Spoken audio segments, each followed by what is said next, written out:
A certain young man that I started to talk about when I was still at Nketa, when we were still at Nketa High School, who has been progressively, growing in blasphemy. So I saw him in a vision, struck by lightning. That's what I saw in a vision. There is a certain young man, he's been growing in blasphemy, growing in fame and blasphemy. He is fed up. He is fed up. God is fed up. He is long suffering, but the cup of iniquity is filling for the young man. So we must pray for him. Look at your neighbor and say, pray for him. Yes, I saw him walking, singing, dancing, as he normally does, very joyous, and lightning came from nowhere and struck him. It came from nowhere and struck him. And people were sorry. Some people were crying, others were running away. When God decides to act, there is no one who can remain standing because God is God. So there is a limit to blasphemy. There is a limit to what? To blaspheme. Hallelujah. There is a limit to blaspheme. So the way it will occur, I will explain to you how the lightning will operate. I saw the young man become psychotic. You see, he will lose it. People will be thinking he's joking until he disappears from the public scene for some time when they are trying to treat him. He will become psychotic. God will cause him to lose his senses. And then when he regains his senses, because I saw Daniel chapter 4. Look at your neighbor and say, he saw Daniel chapter 4. Say, he saw Daniel chapter 4. If you don't know the Bible, go and read Daniel chapter 4. That's what I saw. There is a king who was very arrogant, who was saying things which, pompous words, which are potentially blasphemous as far as God is concerned. And God released an angel, one of the watcher angels, to punish that king. And he lost his mind. For 7 times, which is 7 years, he lost his mind. When he regained his senses, he was now reasonable in his actions. So there is a very short window which this young man will be given. And then after the short window, I see him begin to abuse drugs. That's when he will become psychotic. He has experimented with drugs in the past. And when he comes doing funny things, people will be thinking, it's one of those things when he's actually high on drugs. He has abused the drugs in the past. So I saw him, God surrendering him to his lust, and he became psychotic. And then I saw him disappear. I saw him come back.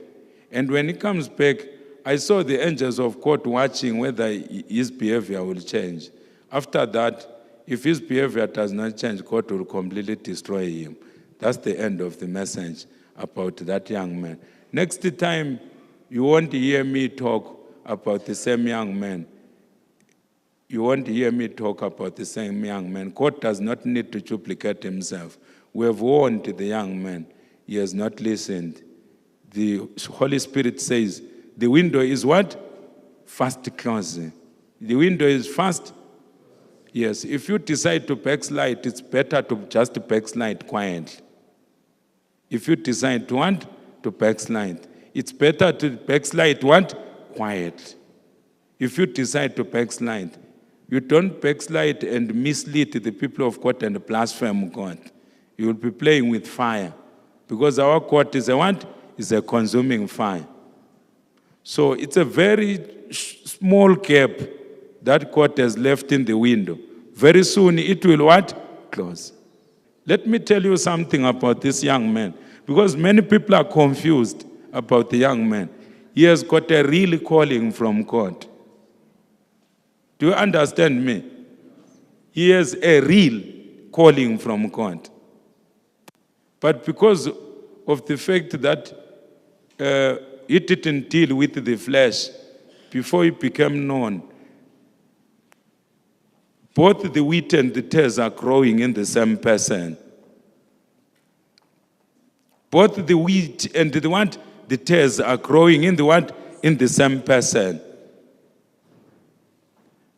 In the ordinary run of things, if God is to use you in higher dimensions, you have to be extremely highly consecrated, to be a slave type of a person who has sacrificed most of their needs, even their legitimate needs. But sometimes it occurs for people who have got a strong calling, like the young man that I'm talking about. The young man that I'm talking about, according to what God had originally decided, this young man was supposed to inherit the mantle of the apostle who departed recently. So that's why he was attacked at an early stage. Demons, they knew that. Very high-level evil spirits, they knew that. He was supposed to inherit that mantle and found churches all over the place. That was his calling. He is not even a prophet. They identify him as a prophet. His actual calling is that of an apostle. I feel pain in my heart because according to the mind of the Holy Spirit, you are supposed to be a soldier. You are supposed to inherit the mantle that this man dropped.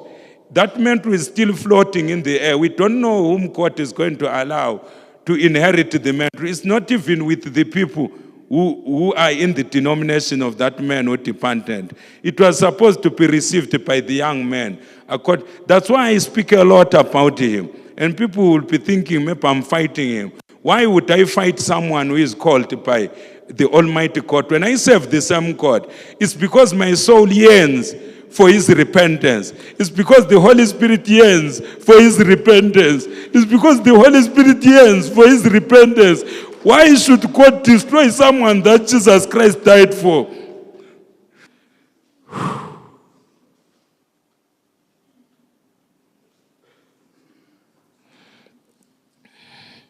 Let us kneel and pray for him.